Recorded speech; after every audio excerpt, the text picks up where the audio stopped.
Good morning, good afternoon, and good evening, and welcome into episode 58 of Kayfabe Kouncil, the show where we review and critique news topics and segments in the world of professional wrestling.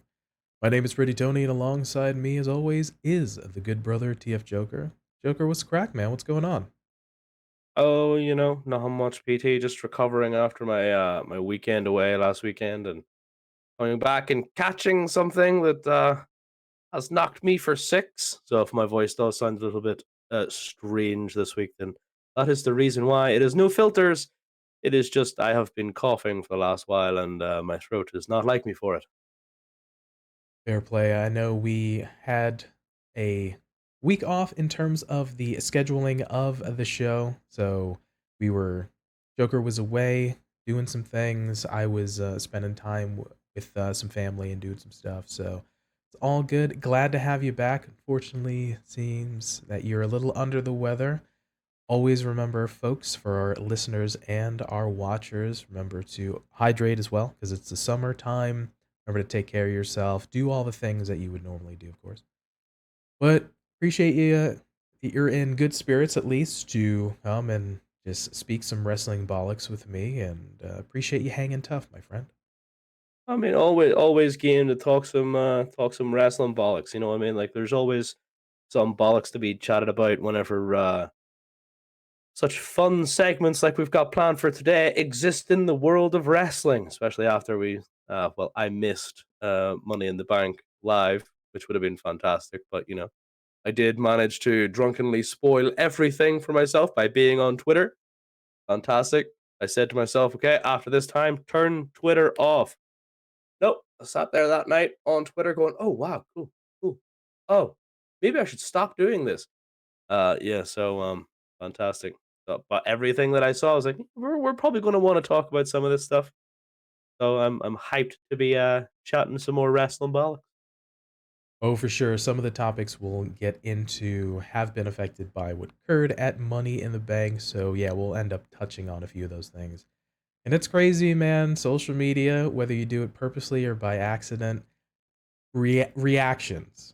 Whether you're watching a live show, whether that's wrestling or other sports or just television in general, or movies for that matter, man, you got to stay off. You got to be like almost no internet access if you purposely do not want anything spoiled on purpose or by accident.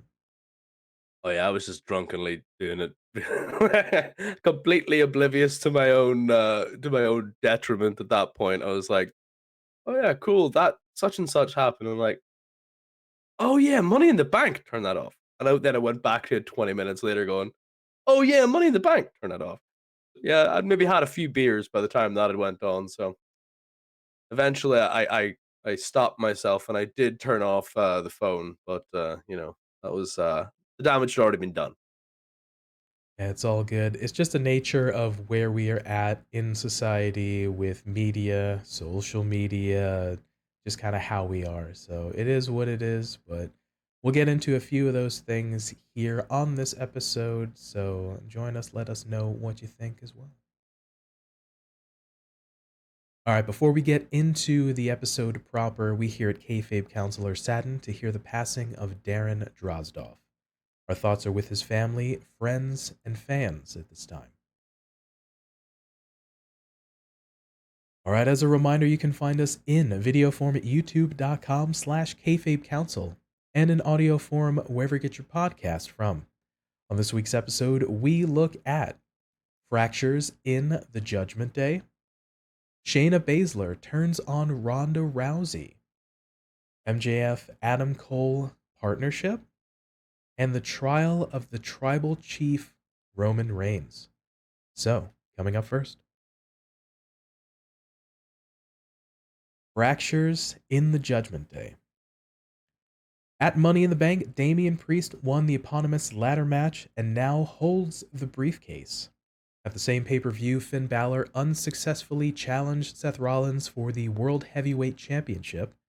The ending of said match marred with a bit of possible dissension as Priest made his way to ringside. And as Finn was setting up for a coup de grace, Priest stood up and approached the ring, which distracted Finn. Finn misses the attack from the top rope, which leads to Seth hitting the stomp and retaining the championship. On Monday Night Raw, after being goaded into a match with Dominic Mysterio, we end up seeing the finish of said match sees Seth about to hit the stomp on Dominic, but Priest comes in, hits the South of Heaven on Rollins for the DQ. Post-match, we see a beatdown on Seth by both Priest and Dominic. After Dom hits Rollins with the briefcase and throws him into the stairs, Dom encourages Damian to cash in on a vulnerable Seth Rollins. Before he can do so, Finn Balor arrives to attack Rollins, blindsiding Seth and inadvertently knocking Seth into Damian Priest. As Finn climbs to the top rope, Damian interjects asking what Finn is doing.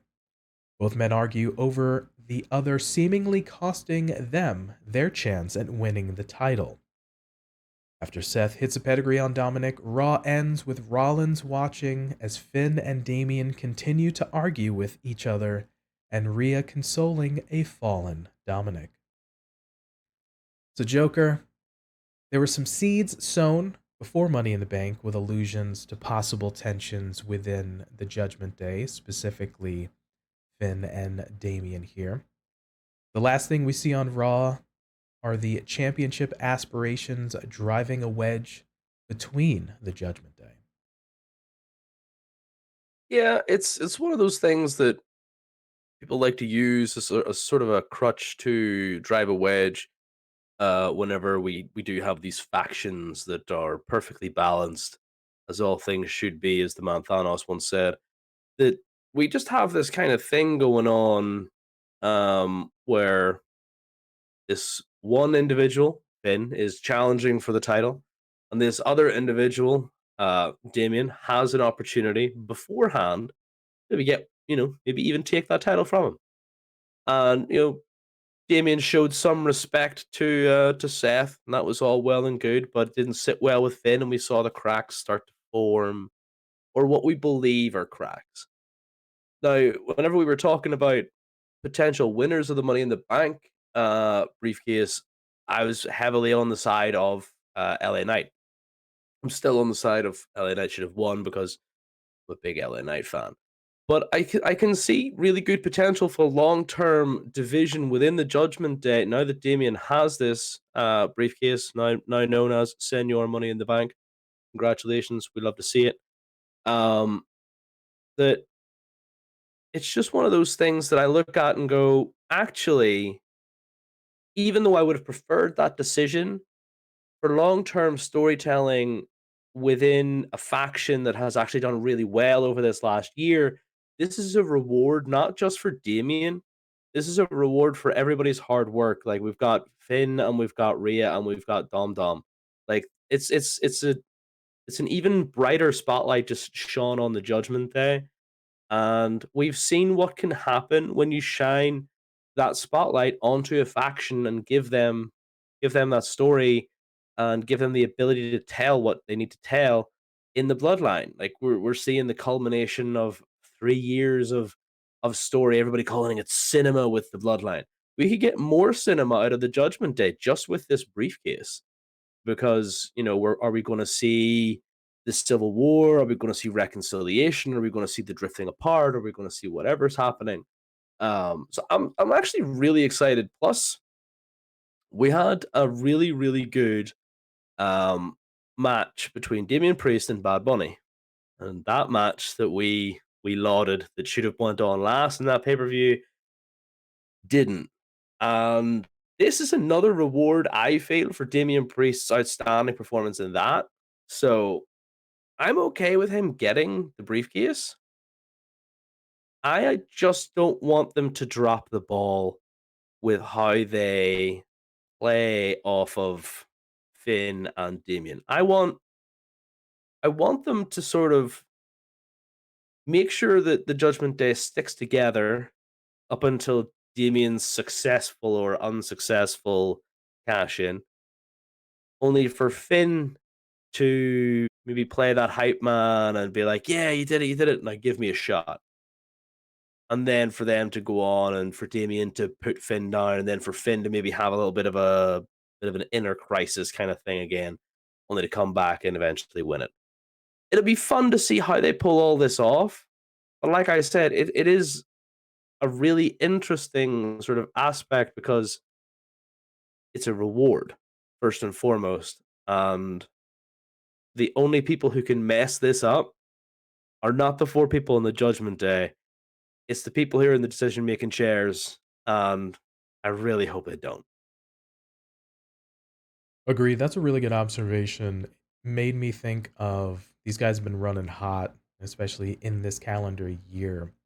There was a behind the scenes short video, I believe on WWE's YouTube, just about Money in the Bank and a little bit of footage there. And there's a very small moment in the middle of it where Rhea's just saying, Damien's finally getting his flowers, that he didn't get a chance to be on WrestleMania. He did get that big high profile match on Backlash with Bad Bunny, and he's getting his due. And by many accounts, there is a lot of people that have Damian Priest held in high regard, sort of backstage and with that. And honestly, you don't get the briefcase if people don't think highly of you. So it's nice to see that we have Rhea as the women's world. I almost said women's world heavyweight championship, but she's the world champion there. Dom's just getting reactions. They could do with a little bit of toning down the piped in boos and letting the crowd actually react, but he's still getting reaction.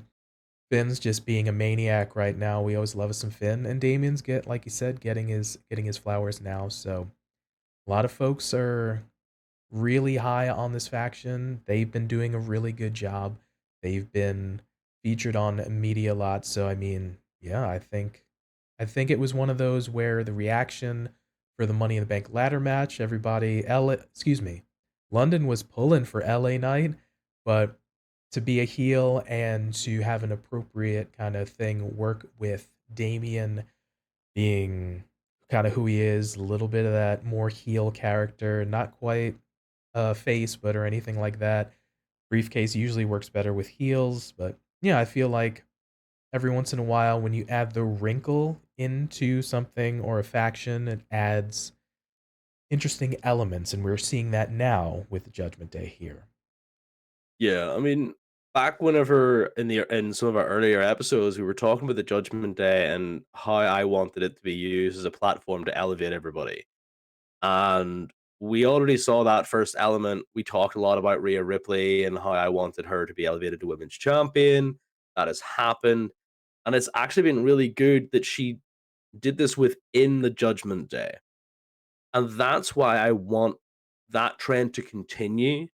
So I want Damien to be successful in any cash in he does. I'm hoping it's a mainline title. I'm hoping it's either Seth or it'll not be against the Roman title, but it's definitely going to be against the Seth title.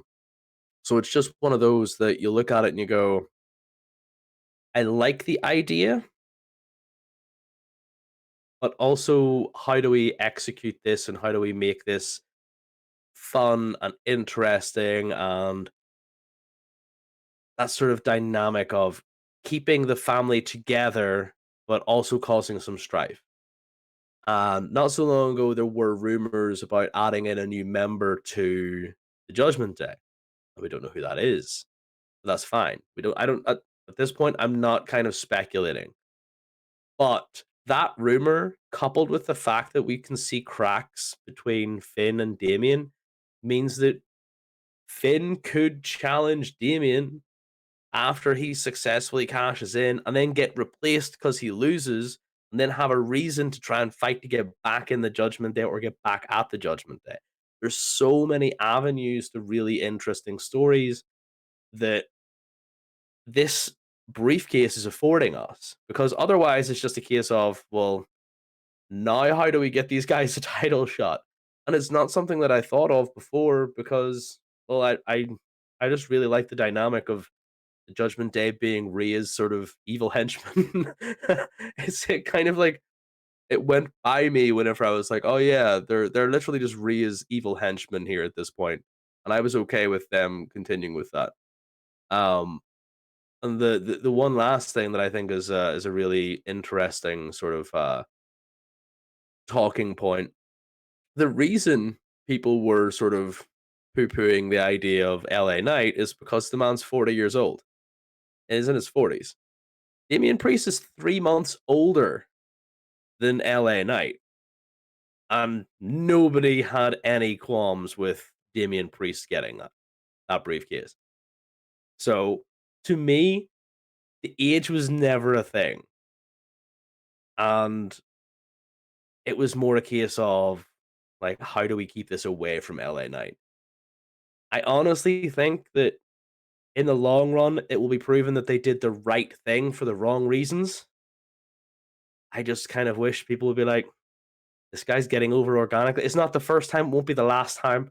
This guy's getting over organically. We should push him. We should do things with him. This being LA Knight, of course. But that's not to take away from the guy who has been plugging away and has done the hard work for the last year.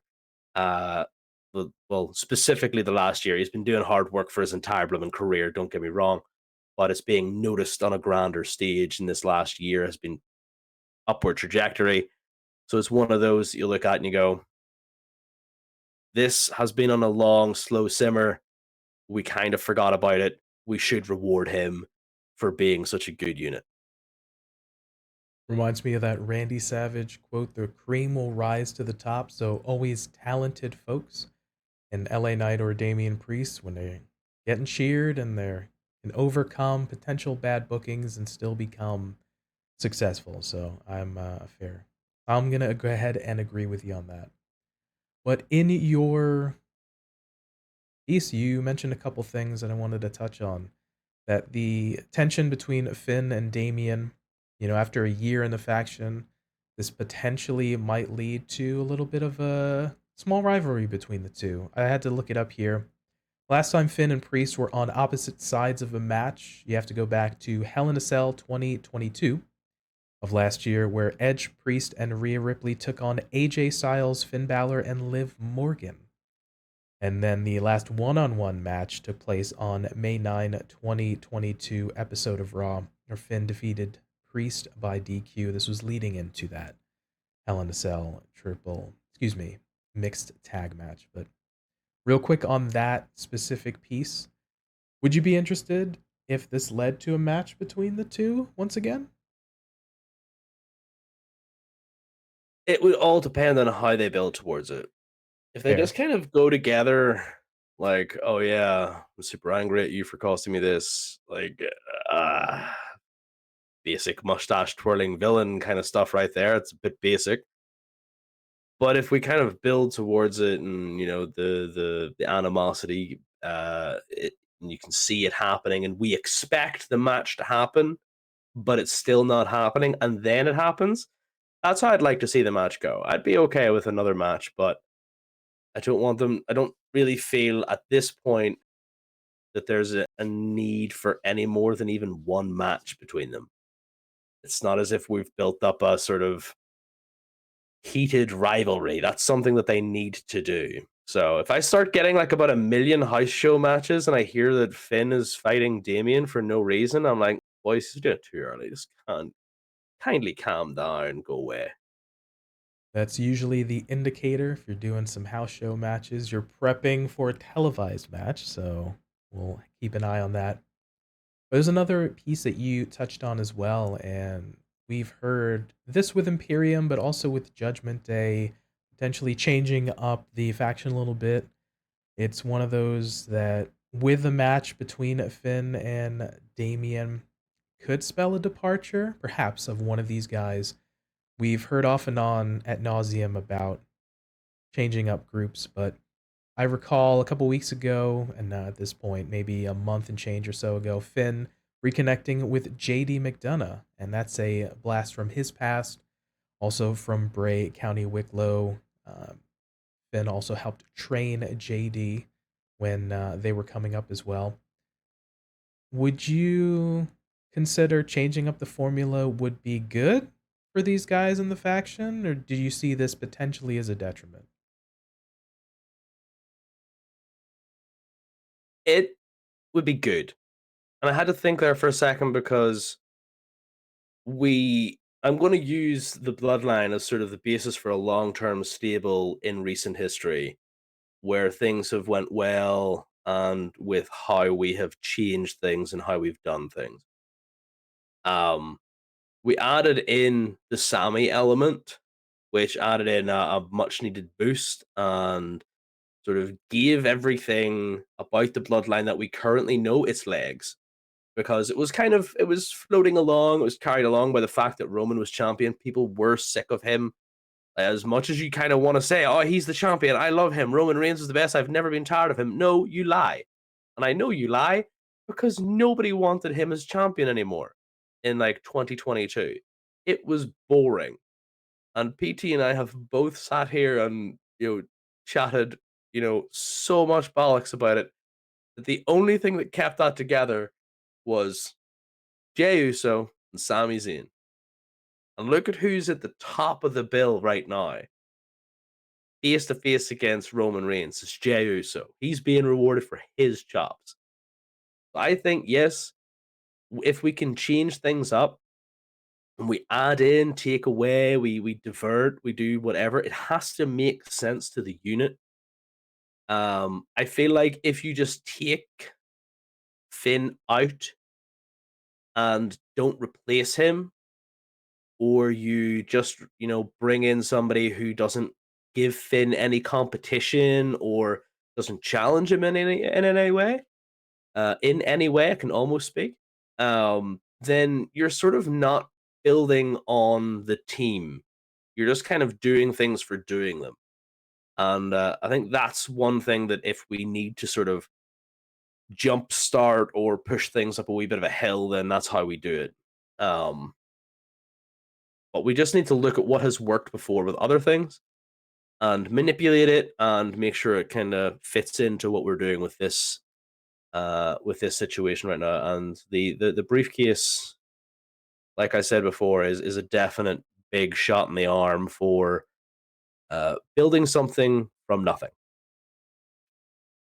I'll go ahead and agree with you on the nature of if we're going to change the formula a little bit, have it make sense. Maybe not be random if it's a Finn breaking away and aligning with folks to maybe hold a grudge or something, or if it's like you randomly mentioned, if it's a Damian with the tension and him and he fails and they're just like, all right, well, he kind of breaks off. As long as it makes sense with the whole and folks can kind of grow from it, then I'm all for it. But just maybe not do it to not do it, essentially. Yeah. I mean, like you brought up JD McDonough. Like, if we're going to do something and we bring in a JD, like, I'm okay with that in terms of the link that those two have, but have JD be friends with Dom Dom, being a bit of a, because he's a bit of a sleazeball. He's not one of the people that people like. He's the Irish ace, yes, 100%, but he's also a bit of a tool bag. And you just look at him and you go, I really want to punch that guy in the face. So you pair him more with Dom Dom, but then he kind of starts to rub on Finn. And even though those two have a bit of a history, they would work really well together. So I feel like that would give them then a bit of a jump start as well.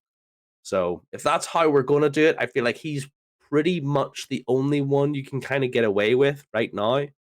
Um, there are other individuals that are just kind of earmarked for other things that would fit, but I don't think would make sense. Like, you got your Grayson Wallers, you've got your Austin Theories, but again, bit of a history there. Um, we've got the lovely tag team of Pretty Deadly. These kinds of individuals, these cocky individuals. That's the kind of thing you need, and that's where your mention of JD McDonough kind of puts that into my head that he would be the perfect fit. Um, but yeah, it definitely still has to make sense. You can't just shoehorn it in for no reason. Agreed. It's one of those where if it makes sense, then the fans will buy in. Also, chemistry. is a hard thing to do, and by many accounts, those four folks in the Judgment Day have really good chemistry together and support one another. So that comes off on the television show, and it's one of those things. Judgment Day. My last point on this particular instance is Judgment Day has a particular aesthetic. So not everybody is going to fit in. So a lot of those things combined make it not the easiest thing to have almost anyone join. So it has to be a particular person for the right reason. Yeah, you're not gonna have somebody like Liv Morgan be able to join just straight off rip because very bubbly, not exactly their aesthetic, like you said. But yeah. Yeah. We'd have to change some things, but hey, so you can make it work. The last point on this particular topic here is the fact that, man, Judgment Day, they're a little over a year or so into their formation, but man, they've been getting a push. They have been heavily featured on WWE programming. So I did a little research here. At least one member of Judgment Day has been featured on every pay per view or premium live event this year. And the last time a member of the Judgment Day was not featured on a match on Monday Night Raw was April 3rd's episode after WrestleMania, most famously known for Vince McMahon completely changing the show's plans. However, they were featured in a segment on that show, which saw Dominic beat down his father Ray post-match against Austin Theory. Bad Bunny at ringside took exception to this, which was ultimately attacked by Dominic and Damian, then led to the Priest and Bad Bunny match at Backlash in Puerto Rico. So they are always on Raw. At least one of them's always featured on a premium live event or a pay-per-view. They're in a high profile spot in WWE and on Raw for that matter. So I appreciate that it doesn't feel as though they're being shoved down our throats, but they are certainly featured quite a lot, which is a good balance for the audience.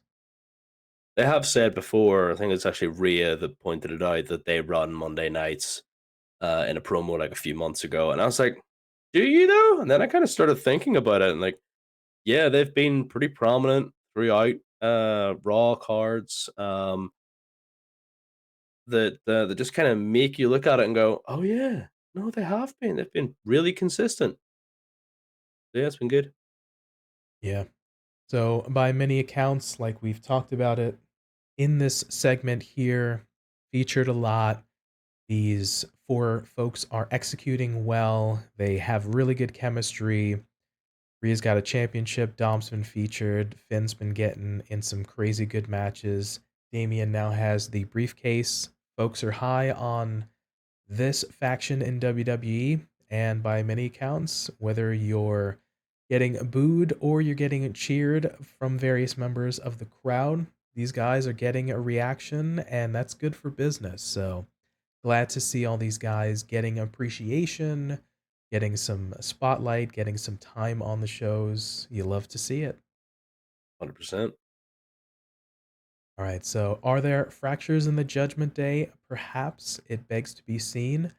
But let us know down in the comment section below on YouTube or hit us up on Twitter, Instagram, and let us know what your thoughts are on the Judgment Day. Are there fractures? Are things about to change? Let us know how you feel. All right, the next topic here. Shayna Baszler turns on Ronda Rousey. At Money in the Bank, Shayna Baszler shockingly attacks Ronda Rousey mid-match, ultimately leading to Liv Morgan and Raquel Rodriguez to reclaim the WWE Women's Tag Team Championship. On Raw, Shayna confronts Ronda on why she turned on her. Shayna says she speaks for everybody when she says nobody wants to hear Ronda talk, and Rousey demands an explanation.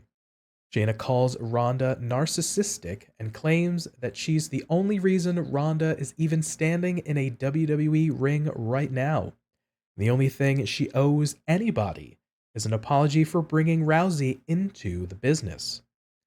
Ronda asks why not say something before costing them the tag titles they worked for. Baszler says she didn't see Ronda help build rings for shows with 30 people. And she didn't see Ronda at her tryout because, unlike Rousey, Shayna paid her dues. She scratched and clawed to get here, while Ronda waltzed straight into WrestleMania. Shayna owes Rousey the sobering reality that there's someone who can finally shut her up. And then Ronda kicks Shayna off the apron and they brawl on the floor. Back inside, we get a sleeper hold. Shayna reverses into an ankle lock, but Ronda crawls to the ropes. Baszler uses the rope for leverage, but Rousey kicks her away, and Shayna then charges in and blasts Ronda with a kick to the side of the head before leaving. So when I was listening to Shayna come out here and give this promo, all I kept thinking in the back of my mind, and as I'm watching the promo play out, holy crap, what a great babyface promo from Shayna. I mean, what? What's going on here? Shayna doesn't normally get a ton of promo time, but man, she knocked it out of the park on this one. I love Shayna Baszler. Wait, I've talked about Shayna Baszler before, and like how much I love her. I think she's fan bloomin' tastic, and the fact that she got this amount of time on the microphone to put down Ronda bloody Rousey. Like, are you kidding me? This is freaking great news for everybody who just wants to see the women's division just be elevated. Because this is the woman right here that you put it on the back of. Shayna freaking Baszler is your absolute stud of a unit that you need to elevate everything. And like going back to Money in the Bank, like it was a really weird thing that had happened.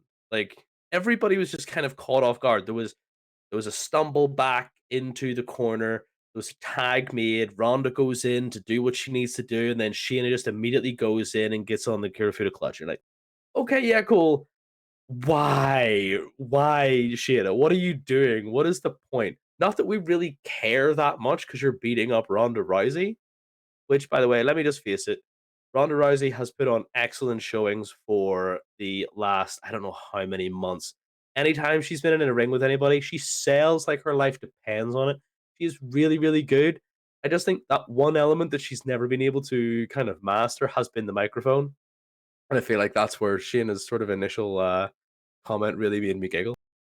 But seeing these two ladies come to the ring, I'm a big I'm a big Vegeta nerd. I love Vegeta from Dragon Ball Z. So seeing Ronda with the Majin Vegeta get up, I was like, yes. And then I look to the right, and I'm like, there's no shot. There is absolutely no shot this woman is wearing what I think she's wearing. And I had to actually make sure I wasn't just seeing things. But Shayna was foreshadowing her betrayal by wearing on some Warhammer 40k nerds, if you're also wrestling nerds, will get this. Just wearing the colors of Horus Lupercar, who which I butchered that name, but yeah, still. He is the first traitor of the Empire of Man and kicked off the whole Horus heresy because he's a big traitorous bald git. And he's just, an absolute unit. And yeah, Shayna is a huge Warhammer nerd. She has put Warhammer gear on before, and I love the fact that she foreshadowed her own betrayal by using his colors, using the eyes of Horus and stuff all over her gear. And I love to see this. I was like, okay, maybe there's some aspect of this beforehand. Like, no, there was literally nothing. So whenever she came down to the ring and said that, I'm gonna just speak for everyone. Whenever I say we don't need to hear you on the mic, I was like, I'm listening. I am now thoroughly enjoying what you have to say, Horace. Please enlighten me some more. And it was just a fantastic promo. And I don't know what to say, PT, other than just please rent out an octagon and let these two women beat the absolutely ever loving tar out of each other. It would be great. Yeah, real quick on that note of Shayna and Ronda. Of course, if folks remember back with WrestleMania, the interaction with The Rock and Steph and Triple H, Ronda came out of the crowd and was famously wearing a Dragon Ball Z over 9,000 meme t-shirt. So, of course, that. And like you have mentioned, Shayna on numerous occasions has made allusions to Warhammer on her gear. So, both of these gals, they like what they like. They're a bit of nerds, and there's nothing wrong with that. So it's all good. We appreciate that we like our wrestling, but you and I also like some other things as well. So we pick up on things and we appreciate that. But yeah, once again, the promo itself from Shayna, as I'm kind of thinking about it in the back of my mind, she was getting some really good crowd reactions. And that's really great to see. We talked about it before here that, man, when you can get a really good promo, right? Some of the best promos themselves are when they have some truths. Really, the best promos resonate with people. And when you can go and folks hear it and they say, all right, where I understand your point, I get it. I'm actually listening to it, and say, all right, cool. That works for me. I'm understanding what you're saying and I'm with you on this. And the folks were resonating with that promo itself. And a lot of times, too, for whatever reason, the Ronda Rousey WWE character, just for whatever reason, just never resonated with fans. And the character itself always just came off as a heel. So maybe that's just a little bit of what Stone Cold used to say, your personality in wrestling, you turn it up to the 10 or 11 dial. So that's usually kind of the best representation of yourself. So maybe it's one of those things that the Ronda Rousey WWE character is a little bit of the real Ronda and a little bit of the show Ronda. So maybe that's just kind of how she kind of comes across and then chooses to play off of crowds like that. But at the end of the day, man, Shayna Baszler being a babyface, it seems like the right choice in this instance. Oh, 100% agree. I can't agree any more than that. I feel like if there was one small tweak to Shayna's promo, it would be that I would make would be to just referencing that the character of Ronda Rousey, like the WWE character of Ronda Rousey, because make no qualms about it, Ronda has worked her ass off in UFC and the fighting and for women everywhere to break through in the sport of fighting. I can't take that away from her. She would literally rip my arm off and beat me to death with it. So I mean, she is one of these people that you legitimately have to look at and go, "You have done so well." But she came into the WWE on her name value, which is something that you just don't do for the fans of WWE. You have to pay your dues. They're very one dimensional in the fact that if I don't know you, then what have you done for me to get to where you are? And that was the main thing. So if Shayna had said like I kicked the door down, you just came through the back door based off the name value that you had somewhere else.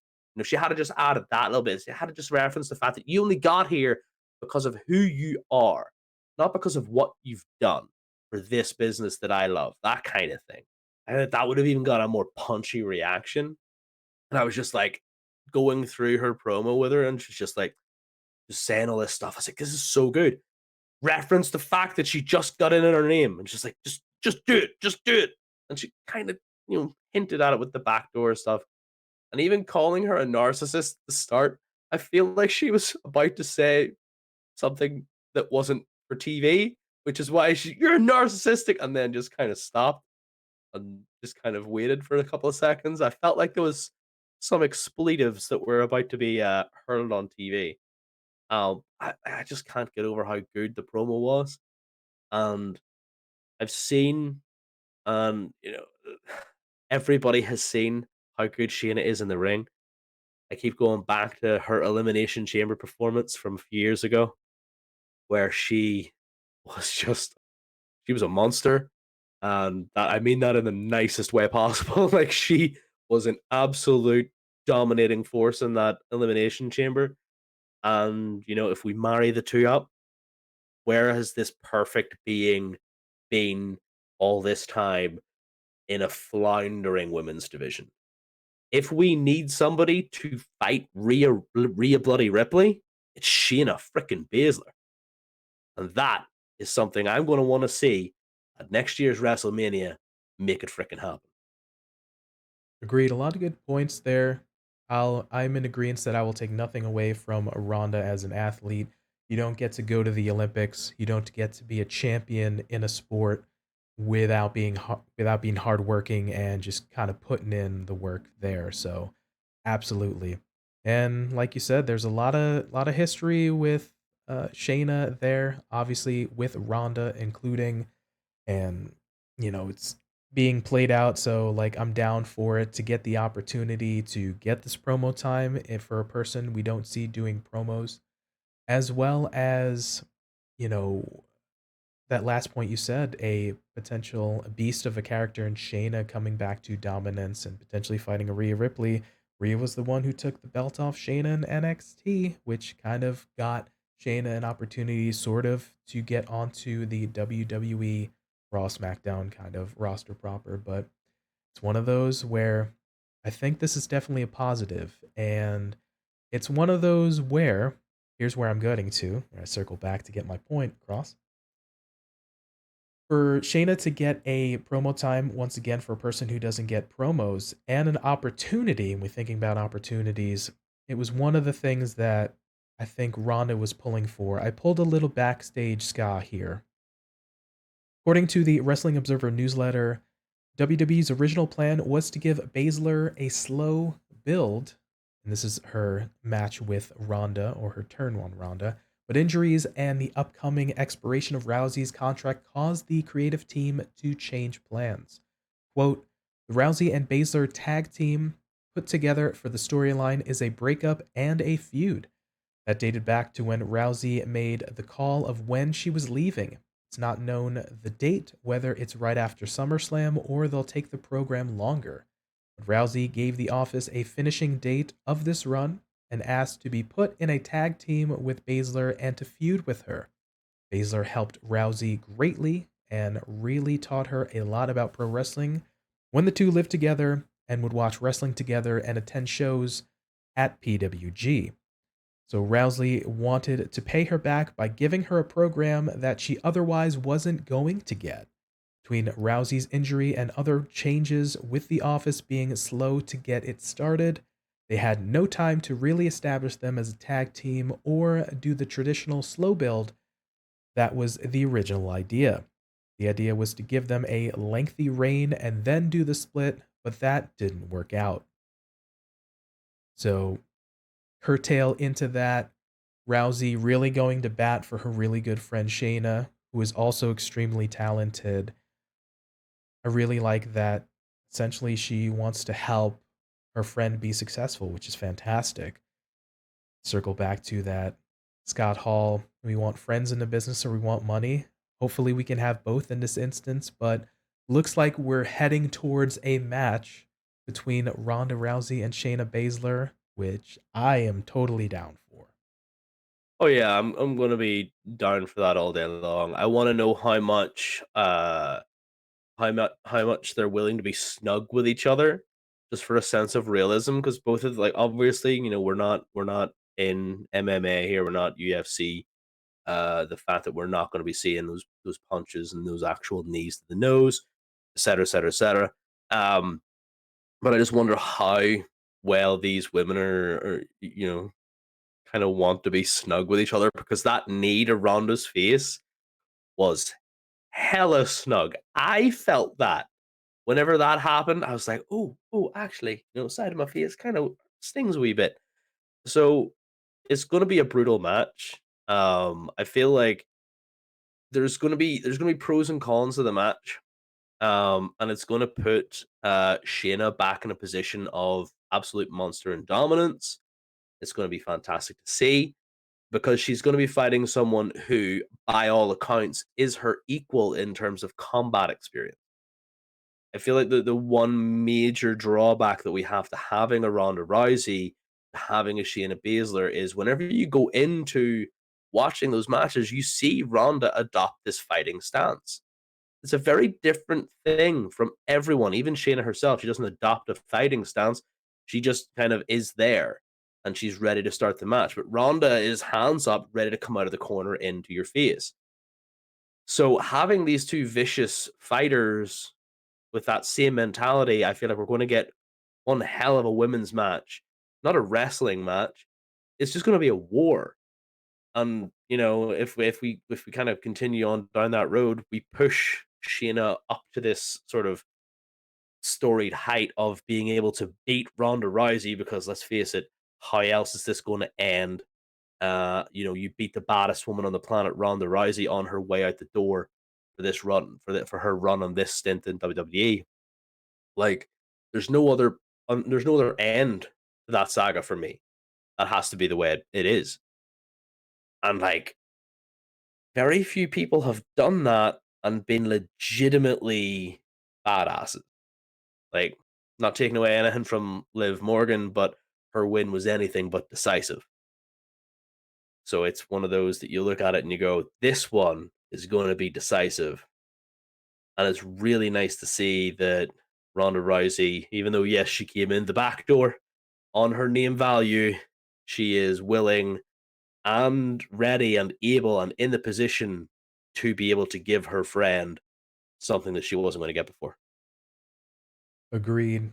The nature of opportunities for anybody in the business don't always come, and it's great to see that Rhonda, with the position that she's in, wants to help her friend and put her, like we talked about, and the perception is that maybe in an opportunity that Shayna was never maybe going to get. So at the end of the day, it gives an opportunity to have Shayna in a high profile match, potentially at a pay per view, that she can continue to go from here and go on to bigger and better things. So I think it's going to be a net positive overall.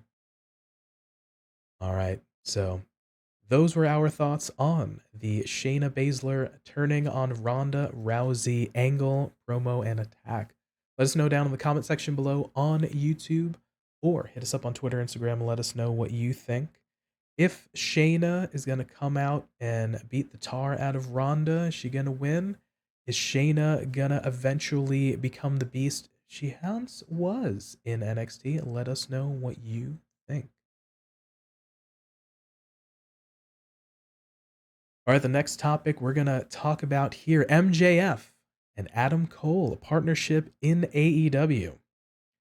On this past week's episode of AEW Dynamite, we saw the team of MJF and Adam Cole defeat The Butcher and Daddy Magic Matt Menard in a blind eliminator tag team tournament first round matchup. That was a lot to say. I had to write that down. But post-match, we see MJF put himself over as well as Cole. Nice to see that. Friedman asked Cole if they should do another bro session this weekend, to which Cole ultimately relents and agrees. Before leaving, MJF wishes Adam Cole a happy birthday, complete with a Tron graphic, some streamers, and a birthday cake. MJF would try to push Cole's face into the cake, but Cole ends up having Max take the cake spot. Winding down the segment, Cole says, with all sincerity, this was very nice, and he thanks MJF and calls Max a friend. Joker, we've seen a lot of odd couple slash feuding partners slash competitors being put in a tag team before. This is definitely a tried and true trope in professional wrestling. And in this instance, MJF and Adam Cole definitely are making this work. Oh, you have no idea, PT, because there have been tweets since we started recording that I have been keeping an eye on that I will have to let you know about in a wee minute. These boys are just so good. You have MJF, who is doing a lot of really good work in terms of, trying to make himself that super ish eating grin heel. Like he's just that guy. And he's doing that by dangling the carrot in front of people and then taking it away. And in this regard, he's doing what he's done before, and he's buddying up to this person because the situation allows it. This blind eliminator tag thing, and we've seen through the week that they've been to the gym together. I've even seen MJF has resubbed Adam Cole's Twitch. He's been sending messages on Twitch to him, which is blooming hilarious as well. And even right now, Max just tweeted out. Well, he tweeted out about half an hour ago now. He tweeted out, "Hey, I've got some bad news. Was so excited to wrestle Big Bill in Cage this week. Unfortunately, I've come down with something and I'm violently ill," playing off what happened to Adam Cole, at Forbidden Door. "I wish my tag partner and close friend Adam all the best. Pray for me and my health. Love y'all." Only for Adam Cole to come back and quote retweet and say, "Max, shut the up. You're coming to TV." And then that was it. So Max replied to that and said, "Guess it's only cool when you get to do it. Fine. You're going to wear the shirt though, right?"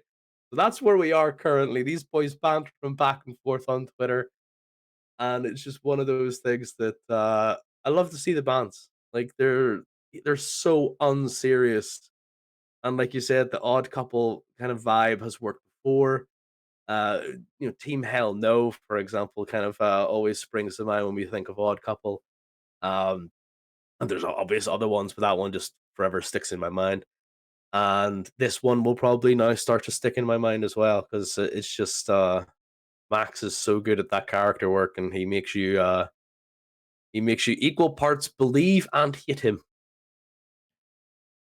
Once again, these guys knocking it out of the park, and it's a play on how much they can be really good characters, and you just excellently walked us through some of that. The most recent interactions, I just have a quick list here. That promo with Cole ultimately getting that shot and challenging MJF was a really good promo. The 30-minute time limit draw match that they had, once again, they can go as well.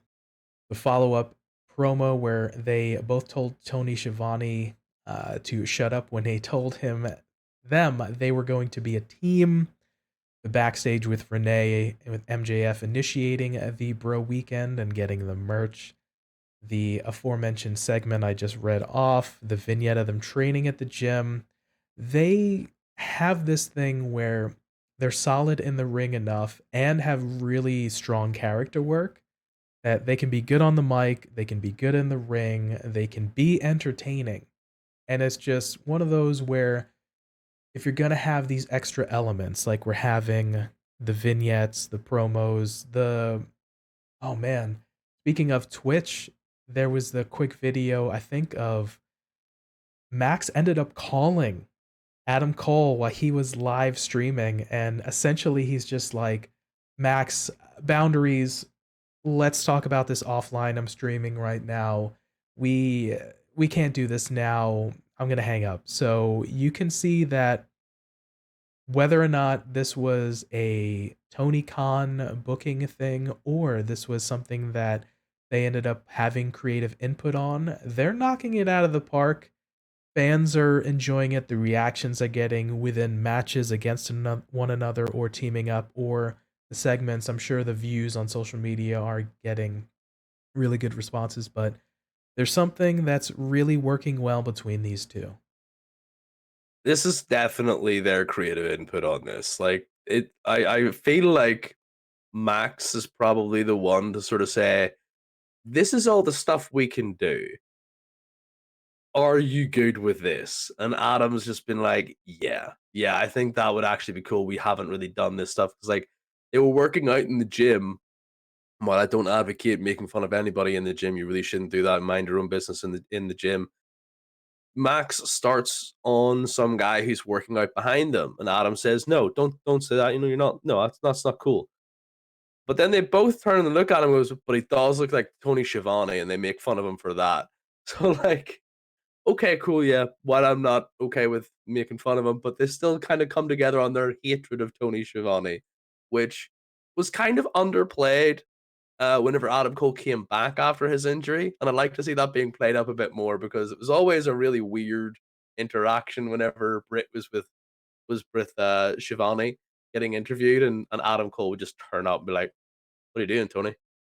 Go away," and all this here. So it's really really fun to see them both bonding over that shared hatred of Tony Schiavone, um, which has led to their online tweet fest, which now Max is asking, can we at least hit the double clothesline?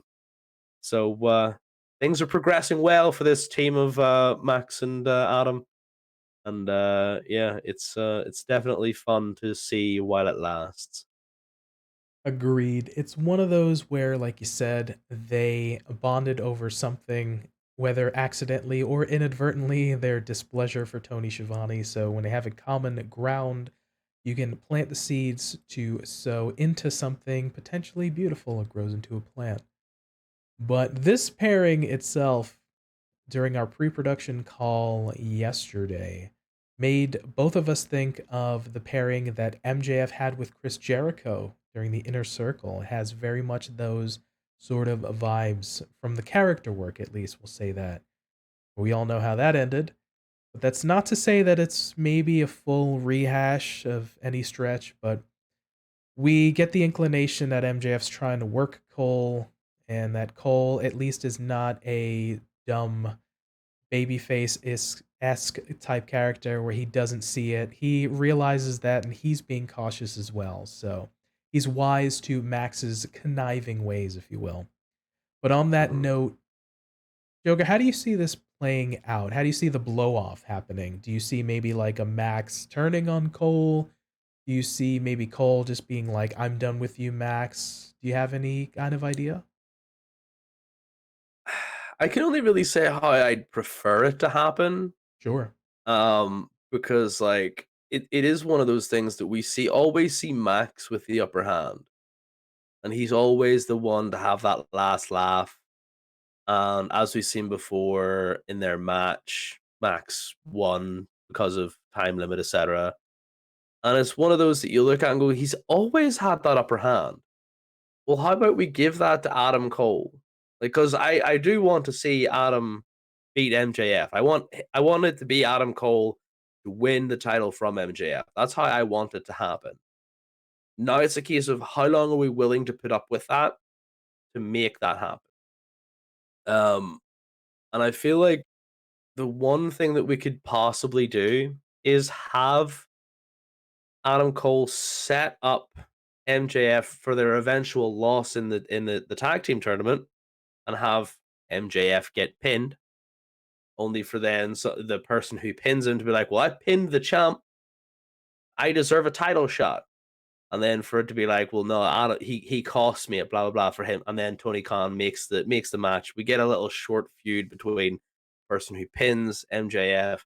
MJF ultimately comes out on top, only for Adam Cole to be completely pestering him the entire time in a sort of role reversal as to now, and for Cole to then get the title shot and to then win the title. It will be one of those things that would be really cool to see, like we have seen before, where MJF has been taking what is advantageous to his opponent and flipping it and being better at it or succeeding at it. So it's one of those things that I would like to see then Adam Cole be super conniving and sneaky and sort of underhanded and win. Beat Max at his own game. It'd be nice to change the formula a little bit, even with all from what we've seen of Max, even if it's his world title run, the interference with William Regal in the Moxley match to win the title, the shenanigans and ultimately underhanded tactics with the Bryan Danielson match. It's always of when Max wins or loses, because of his presence and his character work and all the things, he ends up becoming sort of the bigger moment or taking away. You remember it more so for him, even than that loss to Wardlow before his time away. Wardlow won the match. He got a graphic. He's all elite.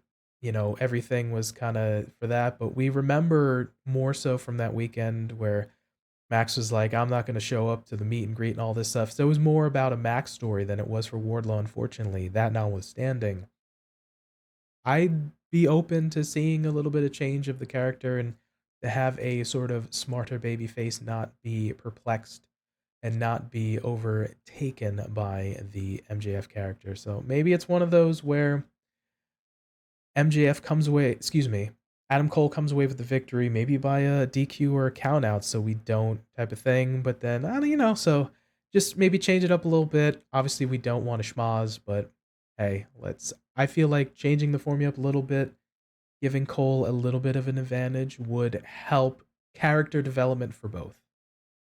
I agree. It is definitely something that we need smarter baby faces in the industry, not the ones who are constantly surprised. Oh no, I trusted the bad guy and now I have been betrayed. Who could have seen that coming?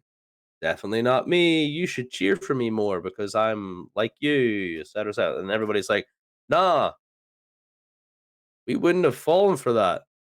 What do you mean you're just like us? Go away. You suck now. But we definitely need some sort of improvement to the babyface mentality and kind of getting one over on the ultimate heel, which, let's face it, in this current industry, across all companies, I think everybody can agree MJF is the top heel in the game. I don't include Roman Reigns in that because I actually don't know what he is. He's kind of a tweener because people still want to cheer him and love him, whereas everybody just hates Max or loves to hate Max. And it's just one of those things that I look at and go, yeah, he's ready for his comeuppance. Let's give him a fall from grace. And I like Adam Cole, so let's give it to Adam Cole.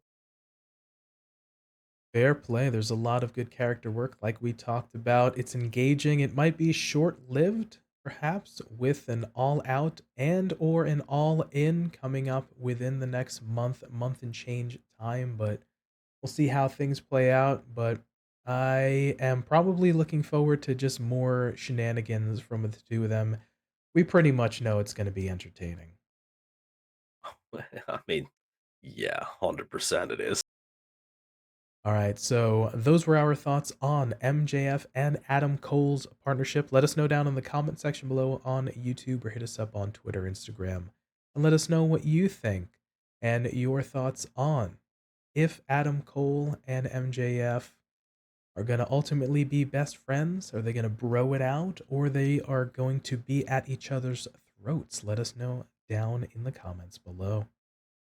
And what should their musical number be? All right, the final topic we are going to cover here on today's episode is the trial of the tribal chief, Roman Reigns. On WWE Friday Night SmackDown, the Usos make their entrance and get on the mic. Jimmy talks about how they said Roman Reigns can't be beat, but guess what happened at Money in the Bank, baby? He got beat. 1, 2, 3. Enter Paul Heyman, flanked by Solo Sikoa. Heyman gives himself an introduction and says he serves as defense counsel in this tribal trial, and he offers defense number 1, but the Usos tell him to shut his mouth. Heyman says there's only one man in WWE that can get him to stop talking. Solo puts his hand on Heyman's mic, takes it from Heyman, and throws it down. Enter the tribal chief, Roman Reigns. Roman stands in a hostile ring as "You got pinned" chants rain down. Roman demands that Madison Square Garden acknowledge him, and he says that, yeah, he got pinned, but he's still the tribal chief. Roman reminds the Usos that neither of them are the tribal chief, and he's having trouble understanding why he's here. Roman didn't call for tribal court, so this isn't legitimate, and his time is being wasted. Roman asks who has the authority to put him on trial, but the Usos aren't playing his game, and they won't be manipulated like every other time. They present a video package of Roman's manipulative machinations. Reigns watches it and seems confused and hurt, saying he didn't want to be that guy, but he was forced to be that guy. Roman didn't want to lower himself, but he did it for Jey and for Jimmy and for all the people in the crowd. Roman says he was a WrestleMania main eventer before the Bloodline, and he bent his moral compass for the family to represent them, and this is what he gets? The Usos compile footage of his worst moments to embarrass him? Roman's daughter is in the back looking at him and not understanding who he is because of them. Roman takes the weight of the world and he lifts them all up. He has 5 kids. Do you really think he needed to take on theirs too? Roman doesn't need this in his life. He doesn't need money or power. Right about now, Umbrella Service sounds real nice to him. Roman doesn't want it. He doesn't need it. He's done with all of it. Roman takes his lei off and holds it in front of Jey, shaking and getting choked up as he puts it around Jey's shoulders, ceding the position of tribal chief. Roman takes the Universal Championship off and slings it aside, kneeling in front of Jey, racked with sobs, actually crying, prompting Jey to reach down and console him. And Reigns gives Jey a low blow.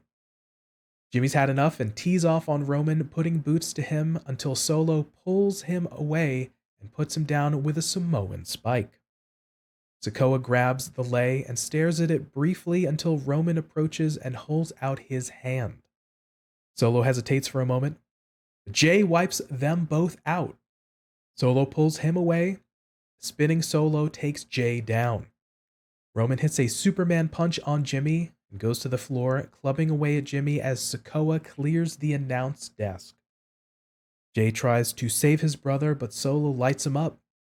Solo tangles Jey in the ropes, and Roman blasts Jimmy with the title, hammering him over and over. Roman takes these steel steps and smashes Jimmy with them. Finally, Jey breaks free of the ropes and attacks, but he's easily overwhelmed and thrown over the announce table. Roman tells Solo to finish him. He draws Jimmy up. Reigns buries Jey in office furniture. Road agents Adam Pearce, Jason Jordan, and Sean Daivari are at ringside to tell him off, but they can't change fate.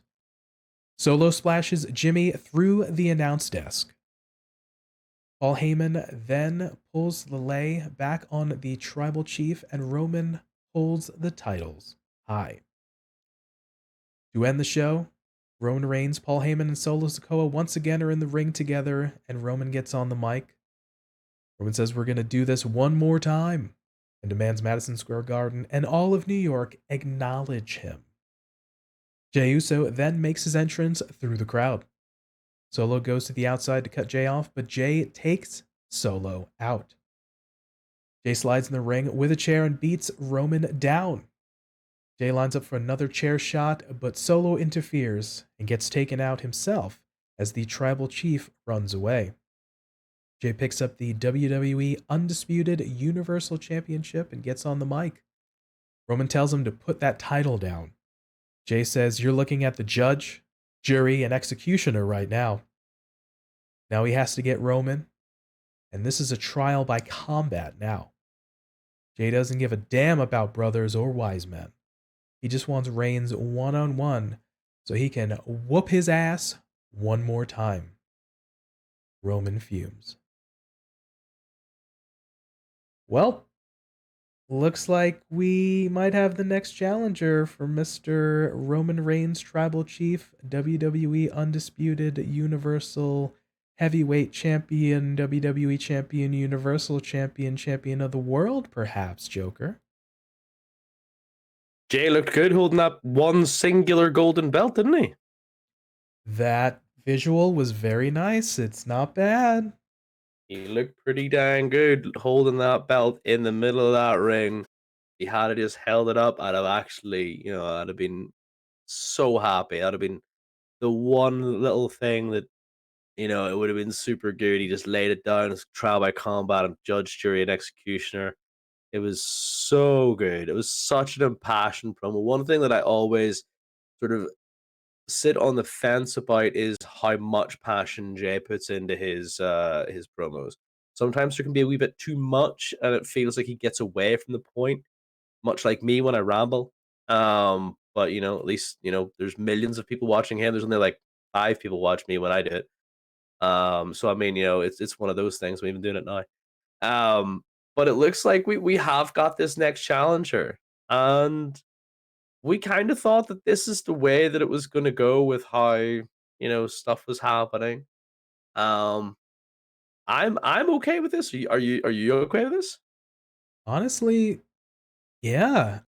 You've talked and you've brought it up a couple different times on previous episodes about the early stages of Roman once he got that Universal Championship and when he was becoming really comfortable in that tribal chief character. And you call back to that Hell in a Cell match against Jay and that Jimmy interference and sort of those little seeds are sown, and now we've seen all this flash forward 2.5, almost 3 years later. There's been so much interaction and kind of story beats and the more recent revelations that Jay is the next tribal chief deal. All those things considered, the story is there. Obviously, we can talk at nauseum and perhaps another time whether or not it's Jay that ultimately dethrones. But man, I think from a story perspective, and at no disrespect to Jimmy, but it feels like this is the Jay thing to fight at least, and I'll position my words very specifically and carefully for Roman to fight Jay. That's where the story feels like it, and it's navigated towards that, and I'm engaged, and I'd be down to see it. So yeah, I agree. I'm interested. So yet again, I'm going to kind of give people a little bit of history, as to just really really briefly. 2 years ago, during the Thunderdome era, we had this match between Jey Uso and Roman Reigns. Jey was trying to get Roman to come to his senses, stop being such an evil person. And Jimmy at this point was out with an injury. He was off skis. He wasn't there, so that's why Jay was being promoted as this sort of rival. And he was being elevated to main event Jey Uso. And we had this Hell in a Cell match between Jay and Roman, where it ended up with Roman just telling Jay to acknowledge him because he is his tribal chief, and Jay wouldn't do it at all. And I've mentioned this several times before. It took Jimmy coming in to save his brother from a beating and then get turned on for Jay to finally relent and say, yes, I'll acknowledge you. I quit. I give up. Whatever you need. You're the tribal chief. And that's how this all started. Jay was protecting Jimmy. That's what Jay does. He protects family. So for him to say in this promo, I don't care about brothers, I don't care about this. No. This man is pushed beyond a breaking point right now because they injured Jimmy. He has, as far as I'm aware, Jimmy has been written off TV for the foreseeable. For whatever reason that is, maybe it is just pure story. Maybe there's something else that he needs to do. At this point, I have no idea. But that really leads into the fact that I want to see Jay get his ass beat from now until their match. Whether it be by Solo, whether it be by Roman, by both of them, whatever it is, only for Jimmy to come back at the final moment whenever Solo's about to interfere in their match. This is perfect Joker fantasy booking. This is kind of what I want. This will never happen, kind of deal. Jimmy comes back at that final moment, stops Solo, beats Solo down. Jay crawls over for the pin. 1, 2, 3, beats Roman. Finally lays to rest the demons that he couldn't get it done beforehand, but he had to do it. and everything that needs to be done. It's a solid victory for Jey, and we lay it all to rest. That would be perfect Jey scenario. It's not going to happen, but that'd be fantastic to see, and I feel like that's what we're laying up towards. Maybe not that kind of outcome, but definitely a surprise Jimmy comeback to protect his brother from being beaten down like he did before, only for it to maybe happen again, and maybe actually history repeats itself, where you know we have Jay and Jimmy both being beaten down by Roman and Solo. Probably what's going to happen, honestly. Um, but before all of that happens, I wonder how Solo is feeling today, because like Jay went to town with that chair on his brother, on his younger brother. 8 years difference between them, and he just absolutely went to town. I was like, okay, calm down. He doesn't owe you that much money. Like, he's your little brother. Calm down, buddy. But yeah, way to go for Solo taking those chair shots instead of Roman. Way to go, Roman, being that heel, just kind of getting out of dodge and letting your man take those shots. They're setting it up so well, that I'm going to be happy with. I'm just happy the fact that we're getting this match, and we're seeing the possibility of a conclusion. And then I'm going to be interested as to how we're going to move from there to the rumored WrestleMania 40 main event. Yeah, in terms of the Jimmy, I think it's more so the storyline thing of one of the partners in a tag team being out so that the other person can go after like a singles title. So hopefully it's just more so with that. But yeah, we talked about it at nauseum. Guys are really going to bat for one another, just with their promo work and their intensity and the willingness to sell for one another and really go in on these stories. So they're doing phenomenal work. The notion of Jay possibly having another match with Roman, we saw those years ago. It was what, 2020.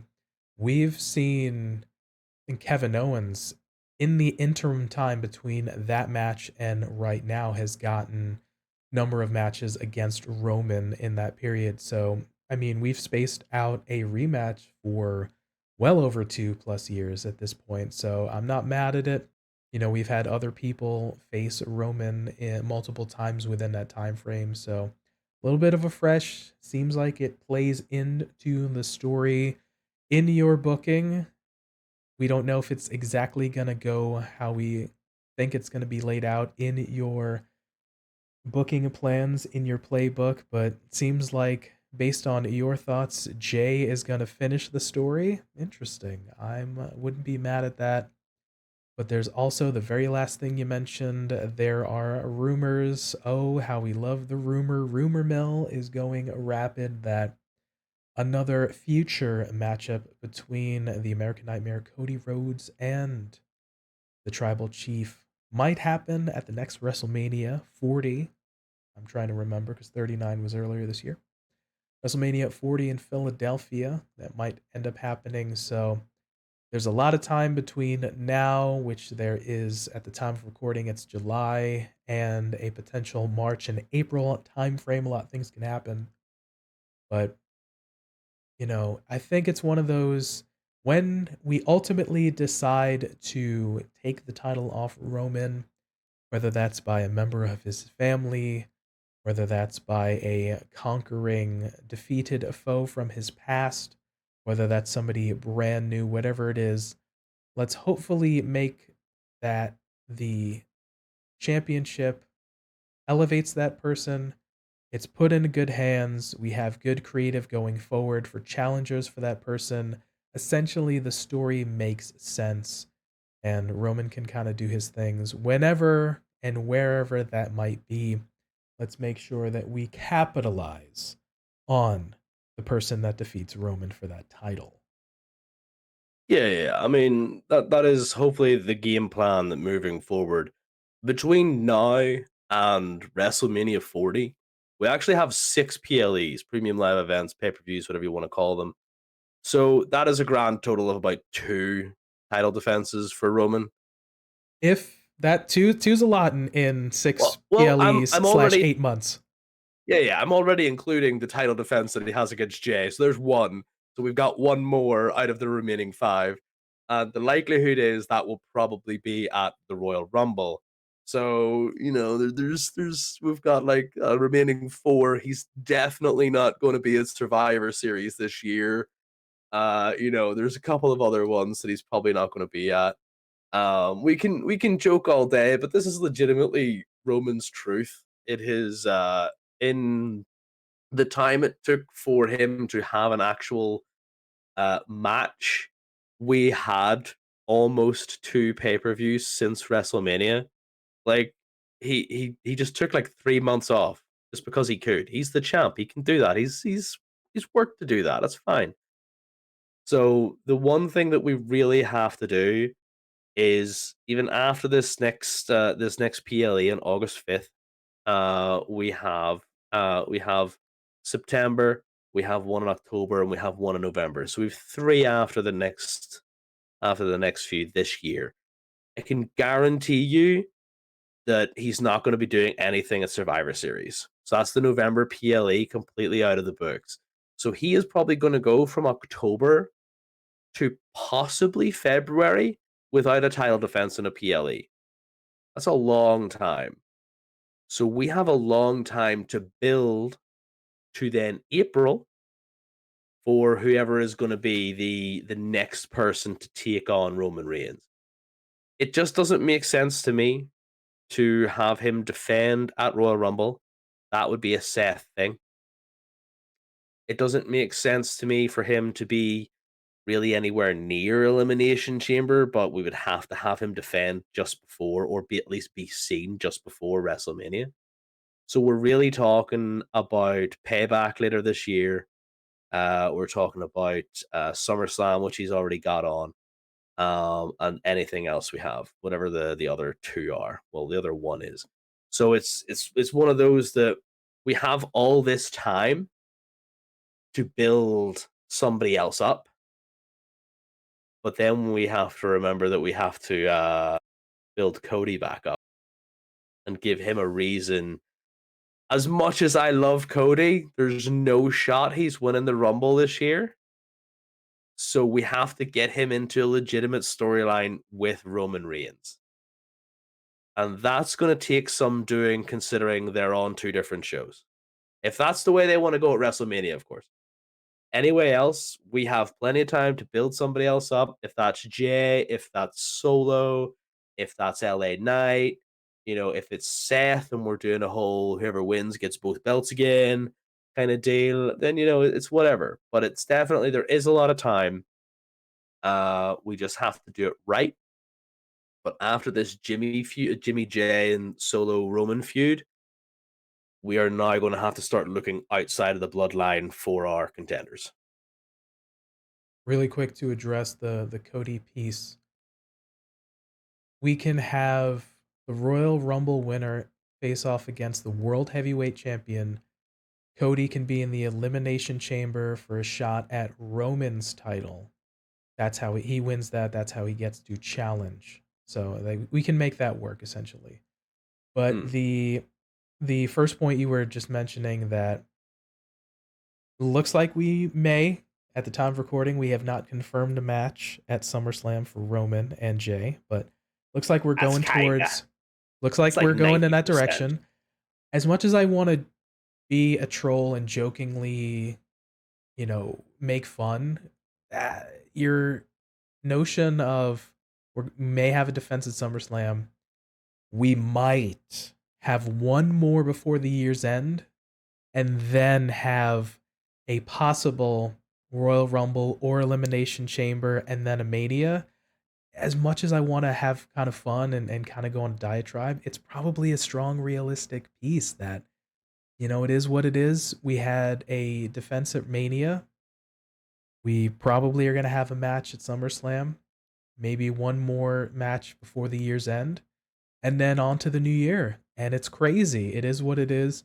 I mean, taking nothing away from Roman Reigns, he's earned it, and WWE is comfortable with having him be in a situation like that, being the title holder. With all due respect, I mean, if I wasn't defending the title, I can get days as a champion, and that's just a shot at the booking. That's not a shot at Roman per se. He's doing what the Booker man tells him, but Hmm. yeah, man, it's very much a reality.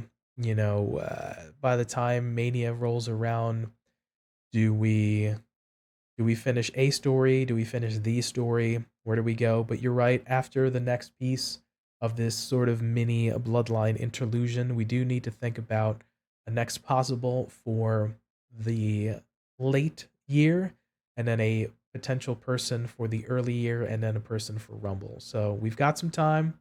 Let's figure it out. Let's capitalize on somebody getting a title shot, and Hmm. let's make it the right circumstances as we were hearkening back to our earlier topic. Yeah, and the one that I forgot was actually Fastlane in October. So we've got SummerSlam in August, Payback in September, Fastlane in October. We actually have a crown jewel that hasn't been finalized in November, pre Survivor Series, as we normally do. And then we have Survivor Series. So, like, do we see Roman having another match on Payback or Fastlane? I don't know. I don't feel like they're the big PLEs. The Survivor Series one's definitely, but I just don't see him having a match on that card. Uh, because it's too close to Christmas and he needs to tend to his 5 kids and maybe the rest of the bloodline. Now that So I don't you know. mention that, the thing that makes the most sense is the next Saudi show, because the Saudis pay big money and they probably want Yep. Roman to show up. And that means that'll probably be just a random person off the card like we had with Logan Paul, who had no build. Oh, by the way, I have a thing I can knock you out. And we had like 3 weeks of build up to the Saudi show. So that's whenever I saw the Saudi show, I was like, that's probably where we're going to see it, which means it's not going to be, to use the comic book term, in canon. It's not really going to be a canon defense for him. It's kind of just out there happening. Um, so yeah, definitely can see the match at SummerSlam being accepted. I don't see why not. He has been shamed in the eyes of the people. He needs to put Jay in his place, and then possibly pay back Fastly. And I'm like, I don't see him doing anything on those two PLEs. And then we have, like you said, the possibility of Crown Jewel being the location of the final Roman defense. Like it might sound like we're slighting Roman Reigns here, but that is legitimately how he goes at this point in his career. He has got a contract where this happens. We just have to guess, can we fit all of his events on one hand, or do we go for six? You know what I mean? Like there's that one opportunity. He's not doing any more than that. He's had what? Elimination. He's had Rumble, Elimination Chamber, Mania, and then he had Money in the Bank, The Saudi show, Saudi show. There's five. and now presumably SummerSlam. There's six. There's a possibility of six. So maybe 7 events this year he's doing. Like that's nuts. It's good. It'd be good to get his money for doing what he's doing. Anybody on that card would be happy to be doing as few dates, and he has earned that. And this is the problem I have with him holding the belt. It does nothing for the championship, and that's the one drawback and problem I have with Roman's reign. We've talked about it once again. We're not slighting Roman. He got the contract. He's in a situation to sitting comfortably. The creative and the management decided to put the title on him. He's making it work, and he's doing a fine job with the segments and stuff like that. But he's got a sweet deal, and it's really on the booking team and the leadership to have decided that, even though we've allowed him to go part time, and a third, we're still going to keep him as champion, and then we'll figure it out from there. Which is why, really, Hunter was kind of half shooting, but he was just like, we had to make this other world title because, like, this other one just isn't there, and it's kind of on the management's fault because of that. So it is what it is. It is something we have been saying for a long time. Shouldn't have given him the 2 belts. A big mistake. Agreed. One last thing I'll mention very, very briefly. As I was watching the segment, I watched it on a replay. They outside of a quick commercial break for Roman's entrance, they ended up going to full commercial around roughly after the 31-minute mark, which if you were watching it live, it was probably more likely around the 35 to almost maybe 40-minute mark on SmackDown. That's kudos to the WWE, because when you watch live, man, and I've watched it and I get frustrated because the intermittent breaking of going to ad breaks, hot dang, they will go to ad breaks on the regular, sometimes every 4 to 5 minutes within a match, sometimes or between segments. So the them being reserved and allowing the actual segment to go on was kind of mind-boggling to not. I think, in the next match, I think it was Shamo and somebody as well, Austin Theory. Hmm. They had crazy amount of ad breaks. It was like, we got to make up for all the advertising money we got to get in, so everybody else is going to be cut because of that. But it is what it Yeah. is. But at least they let it ride. Is my point. So that's crazy because they don't do that very, very often. But interestingly enough, like we talked about, lots of things going on with the bloodline. And these guys, once again, final thoughts is they do really good in terms of bringing emotion into it. And they got us hooked. And we're looking like we want to see what's happening next, at least for the next time when they have a segment. We try to figure out who's going to get emotional. Who's going to get beat down? Seems to be a recurring thing with the bloodline, but it is what it is. Let us know down in the comment section below on YouTube. Hit us up on Twitter, Instagram, and let us know what you thought of the segment. If you think Jey and Roman are actually going to happen, who you might think come out of this, and let's see who the next challenger perhaps for the champion might be after a SummerSlam match. And to paraphrase everybody on the internet, this is cinema. All right. For those that are still with us, we appreciate you listening and watching. A lot of things covered today. Folks fighting amongst their groups, friends turning on one another, new partnerships and suspicious characters, and relationships being formed, and family fighting amongst one another. A lot of things going on in the wrestling world this week, Joker. Yeah, you kind of look at everything and you go, "Oh, there's nothing on. There's nothing happening. There's nothing." You gotta look for some of the stuff you do. Whenever you find what resonates with you, it can mean the world. Especially whenever you see some new stuff happening and people getting the shots that they were always meant to get. I think that's sort of a running theme with Damian Priest, with Shayna Baszler, with Jey Uso, predominantly those three people that we've talked about tonight, getting shots that they feel like now that they're in those shots, it's been a long time coming, and they deserve it, and it's just been fantastic. And again, even with Adam Cole, just long time injury, sort of being back in the scene now, he's getting that main event shot again. So there's definitely been a recurring theme of just find what resonates with you, and um, yeah, whenever it comes around, just take advantage of what we've got now. That's a little happy accident that I didn't realize until you put it all together for me. A little common thread is the folks that are finally getting their due and getting an opportunity that folks really have gotten behind and thought, you know what? I enjoy this person's work, and now I'm seeing those people finally get the chance. So actually appreciate you putting that together for me.